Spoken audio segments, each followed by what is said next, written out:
நடிகை ஸ்ரீதேவியின் மகள் ஜான்வி கபூரை தமிழுக்கு கொண்டு வரும் இயக்குனர் ப. ரஞ்சித். ஸ்ரீதேவி தமிழ் திரையுலகம் மட்டுமின்றி தெலுங்கு, ஹிந்தி திரையுலகிலும் கனவு கன்னியாக பலம் வந்தவர். அழகு தேவதையாக ஜொலிச்சவர். இவருக்கு 2 மகள்கள். முதலாமவர் ஜான்வி கபூர், 2வது குஷி கபூர். ஜான்வி கபூர் தடக் அப்படிங்கிற பாலிவுட் படத்தில் அறிமுகமானாங்க. நிறைய பாலிவுட் படங்கள் பண்ணிட்டு இருக்காங்க. இன்னைக்கு முக்கிய ஹீரோயினில் ஒருத்தங்களா இருக்காங்க. தங்கச்சி குஷி கபூர் இப்போது தான் ஹீரோயினாக ஆரம்பிச்சிருக்காங்க. சரி, ஜான்வி கபூரை பற்றி பார்க்கலாம். ஜான்வி கபூர் அறிமுகமான பொழுது இவங்க தமிழில் சீக்கிரம் விஜய் கூட நடிப்பாங்க, அஜித் கூட நடிப்பாங்க, சூர்யா கூட நடிப்பாங்க, நம்ம தனுஷ் கூட நடிப்பாங்கன்னு எதிர்பார்த்தாங்க. ஆனால் தமிழில் அவங்க நடிக்கலை. பட் சவுத் படங்கள்னு பார்த்தீங்கன்னா தேவரா அப்படிங்கிற படத்தில் ஜூனியர் என்டிஆர் கூட நடித்தாங்க. எத்தனையோ சூப்பரான ஆக்டர்ஸ் இருந்தாலும் ஜான்வி கபூருக்கு கிரஷ் யாருமே பார்த்தீங்கன்னா விஜய் தேவரகொண்ட மேலே தான். இந்த சூழ்நிலையில் ஜான்வி கபூருக்கு தென்னிந்திய படங்களில் அழைப்புகள் வந்தாலும் சரியான படங்களாக வரணும் அப்படின்னு பார்த்துக்கிட்டு இருந்தாங்க.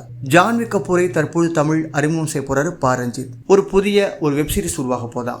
நெட்ஃபிளிக்ஸ் தளத்திற்காக ரஞ்சித் இயக்கும் பெரிய பட்ஜெட் வெப்சீரிஸ்ல ஜான்வி கபூர் தான் ஹீரோயின் நடிக்க போறாங்களாம். இந்த சீரீஸை கலவாணி திரைப்பட இயக்குனர் சர்க்குணம் இயக்குவாரும் சொல்லப்படுது. ப. ரஞ்சித் படங்கள் அப்படின்னா ஜாதி படங்களாக இருக்கும்னு ஒரு சர்ச்சையும் இருக்கு. பட் இந்த படம் எப்படி இருக்க போகுது, ஜான்வி கபூரை தமிழில் எப்படி காமிக்க போகிறாங்க, அது மட்டும் இல்லாமல் அவங்க அம்மாவோட சொந்த மொழியான தமிழில் ஜான்வி கபூர் அறிமுகமாகும் பொழுது அந்த படம் அவருக்கு எப்படி அமைய போகுதுன்னு தெரிந்து கொள்ள அவங்களும் ஒரு ஆர்வமாக இருக்காங்க.